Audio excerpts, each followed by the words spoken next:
अस्सलामुअलैकुम my social media family. उम्मीद करती हूँ कि आप सब लोग हिफ्ज़-ओ-अमान से होंगे, खुशबाश होंगे। सियासी तब्ज़ियों और तबसरों के साथ आपकी खिदमत में हाजिर हूँ।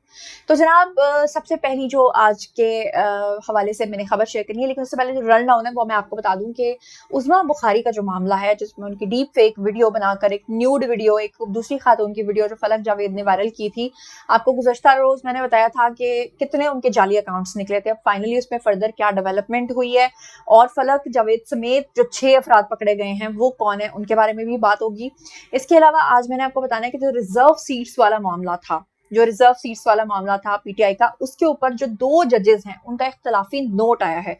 और उस इख्तलाफी नोट के आने के बाद जो अक्सरियती जजेस थे, 11 जजेस जिन्होंने पीटीआई के हक में फैसला दिया था या उनको रिलीफ दिया था, उनका जो बयान है, जो रिटर्न है उनका, वो नहीं आ रहा, जिसकी वजह से जो है मामला अब किस तरफ को जा रहे हैं और 11 जजेस जो हैं वो किस तरह मुश्किल में फंस गए हैं या फंस सकते हैं, उसके बारे में आज आपको मैंने बताना है। इसके अलावा आपको बताना है कि कौन सा अहम रहनुमा है जो कि असेंबली के अंदर ड्रंक हालत में पहुंच गया और शराब के नशे में धुत होकर वो क्या कुछ करता रहा, उसका वीडियो भी आज आपको दिखाना है। इसके अलावा एक दो और वीडियोस हैं जो आप तक पहुंचाने हैं, आपको दिखाने हैं, आपको बताने हैं, और बहुत सारी खबरें हैं जो आपके साथ शेयर करनी है। तो चलिए जनाब, शुरू करते हैं पहली खबर से। तो जनाब, इस वक्त जो सबसे इंपॉर्टेंट खबर मैं आपको देने जा रही हूँ, जिसके बारे में कल और आज का पूरा दिन डिबेट चल रही है। आप लोग जानते हैं कि रिजर्व सीट्स वाला जो मामला था, उसमें पीटीआई कोर्ट गई ही नहीं थी रिलीफ लेने के लिए, बल्कि वो तो दूसरी जमात थी और उन्होंने रिलीफ मांगा था और रिलीफ दे दिया गया था जजेस की तरफ से। किसको? पीटीआई को।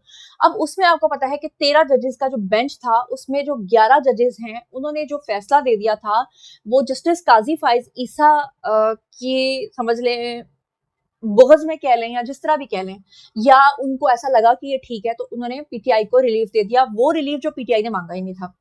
अब ऐसे में जो 2 जजेस थे जिन्होंने जो इस चीज के, इस फैसले के बरक्स, जो ओपोनेंट थे, जिन्होंने इस चीज को सही नहीं समझा, जिनको लगा कि आइन के मुताबिक फैसला नहीं किया गया, जिनको लगा कि सिर्फ और सिर्फ खान साहब को गुड टू सी यू कहने की खातिर जो है ना ये फैसला दिया गया। अब वो जो 2 जजेस हैं उन्होंने अपना इख्तलाफी नोट लिखा है और उस इख्तलाफी नोट पे क्या क्या चीजें सामने आई हैं मैं आपको उसके बारे में आगाह करती हूँ, क्योंकि उसके ऊपर बहुत बहस हो रही है और कहा जा रहा है कि ये जो 11 जजेस का फैसला है ये नहीं माना जाएगा। क्यों नहीं माना जाएगा, हालांकि जो अक्सरियत का फैसला है वो माना जाता है? तो इसके बारे में मैं आपको बताती हूँ कि पीटीआई को रिलीफ और आयन के बरक्स जो ये तख्लीक किया गया फैसला है, इसमें आर्टिकल 51, 63 और 106 यानी 106 को मुअत्तल करना होगा, ये कहा गया है उस फैसले के अंदर। मखसूस नशिस्तों के केस का जो अकलियती फैसला आया है, जो 2 जजेस का फैसला आया है, वो मैं आपके सामने रख देती हूँ। जस्टिस अमीनुद्दीन खान है और जस्टिस नईम अख्तर अफगान है। ये 2 जजेस हैं जिन्होंने फैसला जारी किया है और दोनों जजेस ने अक्सरियती फैसले से इख्तलाफ किया है, इख्तलाफी नोट उन्होंने लिखा है। दोनों जजेस का जो इख्तलाफी फैसला आया है वो 29 सफहात पे मुश्तमिल है।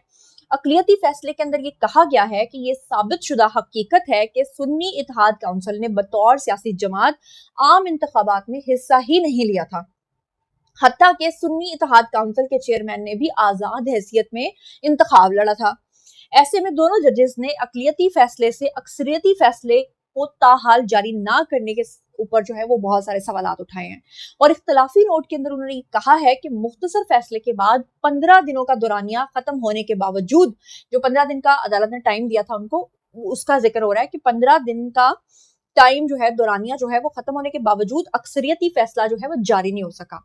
आपको पता है कि अक्सरियती फैसला क्यों जारी नहीं हो सका? उसके पीछे भी एक बहुत बड़ी रीजन है, वो ये कि जब भी कोई फैसला आता है, जो भी जज वो फैसला देता है उसको अपने उस फैसले को लिखना होता है, बिल्कुल वैसे जैसे ये 2 जजेस जिनका फैसला मैं अभी आपको पढ़ के सुना रही हूँ, जिन्होंने 29 सफहात के ऊपर ये फैसला लिखा है। अब होता जनाब क्या है कि जो बाकी के जजेस हैं वो फैसला क्यों नहीं लिख रहे? इसलिए क्योंकि उनके ऊपर आर्टिकल 6 लग जाएगा, यानी गद्दारी का उनके ऊपर मुकदमा बन जाएगा, जिसकी वजह से वो ये फैसला नहीं लिख पा रहे। उसकी वजह क्या है?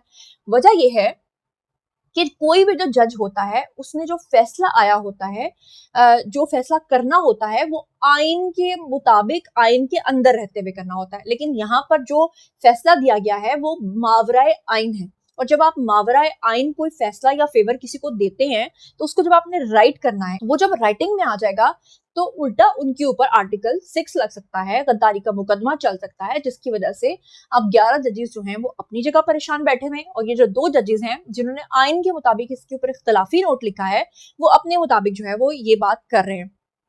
अब आपको यहाँ पे बता दूं कि अक़लियती फैसला जो है उसमें ये भी कहा गया है कि पीटीआई जो है वो मौजूदा केस में फरीक थी ही नहीं। जैसे कि मैंने आपको बताया कि पीटीआई ने तो देखे ना, अब एक बंदा है जब वो इंसाफ लेने के लिए गया ही नहीं तो जो वहां पर अदालत है वो उसके ऊपर सजा कैसे सुना सकती है? पीटीआई तो वहां गई नहीं, वो मामला तो सुन्नी इत्तेहाद काउंसिल का था। अब यहाँ पर पीटीआई मौजूदा केस के अंदर फरीक नहीं थी और पीटीआई को रिलीफ देने के लिए आर्टिकल 175 और 185 में तफवीज करदा दायरा इख्तियार है उससे ये बाहर है, ये कहा गया उसमें। उसके अलावा इख्तिलाफी नोट में कहा गया है कि पीटीआई को रिलीफ देने के लिए आइन के आर्टिकल 51, 63 और 106 को मुअत्तल करना होगा। जस्टिस अमीनुद्दीन खान और जस्टिस नईम अफगान ने सुन्नी इत्तेहाद काउंसिल की दरखास्तों को मुस्तरद करते हुए ये फैसला जो है इसके ऊपर इत्तेफाक किया। अक़लियती फैसले में सुन्नी इत्तेहाद काउंसिल की जानिब से इलेक्शन कमीशन को लिखे गए 4 खतूत भी शामिल किए गए हैं। अक़लियती फैसले के मुताबिक कहा गया है कि आज़ाद उम्मीदवारों को इलेक्शन कमीशन, कौमी असम्बली और सूबाई असम्बलियों में तरीकाकार मुकम्मल होने के बाद तस्लीम किया है। 39 आर्टिकल और 41 के तहत जो है अरकान असम्बली जिन्होंने मुख्तसर अक्सरियती फैसले में हवाला दिया है, ये मामला कभी मुतनाज़ था ही नहीं। इसके अलावा आपको बता दूं कि फैसला इतना लंबा है कि अगर मैंने आपको रीड करके बताया तो ये पूरा व्लॉग उसमें गुजर जाएगा, इसलिए मैं ओवरऑल अगर आपको पूरी सिचुएशन बताऊं तो उस फैसले के अंदर ये कहा गया कि पीटीआई जो है वो 15 दिन में मखसूस नशिस्तों के लिए अपनी फहरिस्त जमा कराए और 80 दिन में 39 एमएनएज और पीटीआई से वाबस्तगी जो लोग हैं वो जाहिर कर चुके हैं। अब बाकी जो 41 अरकान है वो 15 दिन में पार्टी वाबस्तगी का हलफनामा देंगे। सुप्रीम कोर्ट के इस फैसले के खिलाफ नून लीग और अरकान असम्बली जो है उन्होंने नजर सानी के लिए दरखास्तें भी ऑलरेडी दायर कर दी हुई हैं। इसलिए जो है वो आपको मैंने बता दिया कि आने वाले दिन जो ऊंट है वो किस करवट बैठता है वो मैं आपको फिर जरूर बताऊं। चलिए जनाब अब चलते हैं जी अगली खबर की तरफ। तो अगली खबर ये है कि हुकूमत पंजाब ने एक बहुत बड़ा दलेराना फैसला किया है और ये फैसला मेरे ख्याल से आने वाले दिनों में हुकूमत पंजाब के गले पड़ने वाला है। मुझे लगता है कि ये फैसले का उनको फायदा नहीं होगा, उल्टा नुकसान होगा, लेकिन बहरहाल आप लोगों ने मुझे बताना है कि आपको क्या लगता है। अब फैसला क्या किया हुकूमत पंजाब ने कि उन्होंने कहा है कि पूरे सूबे के जितने भी मेडिकल यूनिवर्सिटीज हैं, जितने भी मेडिकल कॉलेजेस हैं और जितने भी वहाँ के डीएचओज हैं, इसके अलावा एमएस जितने भी हैं सरकारी अस्पतालों के, उसमें नौकरी करने वाले जितने भी डॉक्टर्स हैं, पूरे पंजाब के अंदर जितने भी डॉक्टर्स हैं जो कि सरकारी नौकरी कर रहे हैं और वो तमाम डॉक्टर्स जो प्रोफेसर्स भी हैं और जो दीगर भी हैं, उन सबको प्राइवेट प्रैक्टिस करने के ऊपर पाबंदी लगा दी गई है। अक्सर आपने देखा होगा कि जब हम सरकारी अस्पतालों में जाते हैं तो जो सरकारी अस्पतालों में डॉक्टर्स देखते हैं वो अक्सर मरीज को कहते हैं कि मेरा क्लिनिक फलां जगह पर है, आप आके मुझे प्राइवेटली चेक कराइएगा।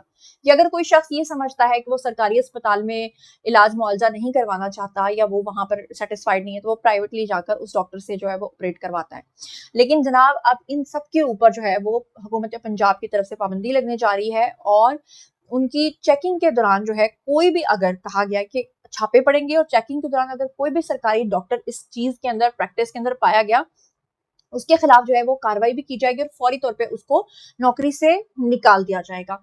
तो अब इस चीज को लेकर कुछ लोग जो हैं वो तो कहते हैं कि बड़ी अच्छी बात है, क्योंकि अगर डॉक्टर्स जो हैं वो प्राइवेट प्रैक्टिस नहीं करेंगे तो वो सरकारी अस्पतालों में ही काम करेंगे, जबकि डॉक्टर्स जो हैं वो मुझे लगता है कि आने वाले दिनों में हड़तालें भी करेंगे, क्योंकि वो कहेंगे कि सिर्फ सरकारी नौकरी या सरकारी तनख्वाह के ऊपर हमारा गुजारा नहीं होता।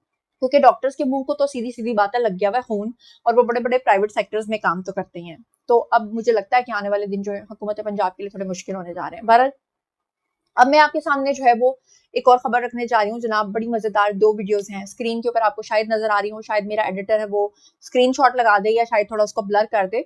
पाकिस्तानी बॉक्सर है जी, उसने फलस्तीन पर होने वाले मुजालिम की वजह से इसराइली जो खिलाड़ी था, जो उसके साथ ओपोनेंट था, उसको मार मार के उसका भुरकस निकाल दिया और बकायदा वो शख्स पाकिस्तान का झंडा लहराता रहा और बकायदा वो वहां पर सजदे करता रहा और अपनी शहादत की उंगली खड़ी करके अल्लाह ताला को पुकारता रहा, जिसके ऊपर जो है वहां पे बैठे हुए लोग काफी सीख पा हो रहे थे। और दूसरी तरफ एक और पाकिस्तानी जो है उसने अफगानी का वहां पे भुरकस निकाला और मार मार के उसका जो है वो बुरा हाल कर दिया। तो आजकल पाकिस्तानी जो है वो काफी आपको नजर आएंगे फॉर्म में। वैसे मैं अफगानियों के खिलाफ तो नहीं हूँ, मैं अच्छे अफगानी भी बहुत हैं, लेकिन मैं उन अफगानियों की बात कर रही हूँ जो नमक हराम है, जिन्होंने पिछले दिनों, आपको याद है, जर्मनी के अंदर जो है वो पाकिस्तानी झंडे की बेहुरमती की, और बाद में जब उनको डिपोर्ट किया गया तो पता चला कि वो पाकिस्तानी पासपोर्ट पर ही बाहर गए हुए थे और पाकिस्तान से ही नफरत का इजहार कर रहे थे। और उसके अलावा एक और वीडियो आपको दिखाई थी जिसमें एक अफगानी जो है वो बाहर के किसी मुल्क में खड़ा है, किसी मॉल में, और वहां से वो पाकिस्तान का झंडा जो उतार के उसकी बेहुरमती करता है।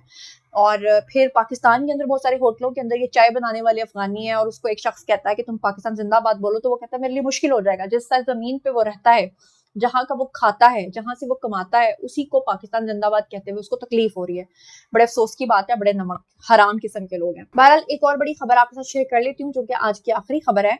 उसमें बुखारी के बारे में आप लोग जानते हैं कि काफी दिनों से उनकी मुबैना एक जाली वीडियो सर्कुलेट हो रही है, और वो एक खातून की नाजेबा हरकत करते हुए वीडियो थी, जिसमें डीप फेक टेक्नोलॉजी को इस्तेमाल करके पीटीआई के अकाउंट्स के ऊपर फैलाया गया था और प्रोपेगेंडा किया गया था कि ये उस्मा बुखारी जो है उनका वीडियो है, जो कि जाली वीडियो था। और इसके अंदर आपको याद है कि सबसे पहले सोशल मीडिया प्लेटफॉर्म पे जिसने सबसे पहली ट्वीट की थी वो खातून थी, पीटीआई की एक वर्कर हैं जिनका नाम है जी फलक जावेद। और ये जो फलक जावेद है बहुत ही बेहुदा किस्म के इनके ट्वीट्स होते हैं, एंड आई एम श्योर कि वो खातून खुद नहीं, अपने अकाउंट से करती जरूर है, लेकिन उसका जो कंटेंट है वो बनाने और डिजाइन करने वाले कुछ और लोग हैं, जैसे कि आपको पता है कि पीटीआई में अक्सर होता है। आपको ये भी याद होगा कि हमारी जो वजीर इत्तलात हैं उस्मा बुखारी, उन्होंने इनकी तहकीकात जो है वो करवाने के लिए बाकायदा तौर पे मुकदमा दर्ज करने के लिए एप्लीकेशन दी हुई थी। और फाइनली हुआ क्या है कि एफआईए यानी कि साइबर क्राइम विंग ने तहरीक इंसाफ की जो कारकुन है फलक जावेद, उनके समेत 6 मुलजमान के खिलाफ मुकदमा जो है वो फाइनली दर्ज कर लिया है। आपको गुज़श्ता रोज भी मैंने बताया था कि फलक जावेद के 24 अकाउंट्स निकले हैं जो कि जाली अकाउंट्स हैं, जिसमें वो खातून जो है वो दिन रात ट्वीट्स करती है। आपको बता दूं कि पंजाब की वज़ीर इत्तलात हैं उस्मा बुखारी, उनकी जो मुबैना नाज़ेबा वीडियो है इसके ऊपर उन्होंने काफी मुहिम चलाई। उन्होंने कहा कि जी ये जो हरकत हुई है इसको मैं इस तरह से माफ नहीं करूंगी। तो अब बहरहाल ये जो 6 मुलजमान इनके खिलाफ मुकदमा तो दर्ज हो गया है, लेकिन मुराद सईद की तरह ये खातून भी कहीं ना कहीं फरार हैं। अब देखते हैं कि इदारे इनको पकड़ते हैं या नहीं पकड़ते हैं, ये गिरफ्त में आती है या नहीं आती है। तो जनाब ये था आज का वीडियो। बारी है जी आप लोगों की, आई कमेंट सेक्शन में और मुझे बताइए आप इस हवाले से क्या सोचते और समझते हैं। जो कुछ भी आप सोचते समझते हैं शेयर कीजिए, पर्सनली जवाब दूंगी। मजीद खबरें, ब्लॉग्स, इंटरव्यूज और सियासत दिए जाने के लिए मेरे साथ कनेक्टेड रहना हरगिज मत भूलिएगा। चैनल को सब्सक्राइब कर लीजिएगा। अपना बहुत ख्याल रखिएगा। अल्लाह ने के बाद।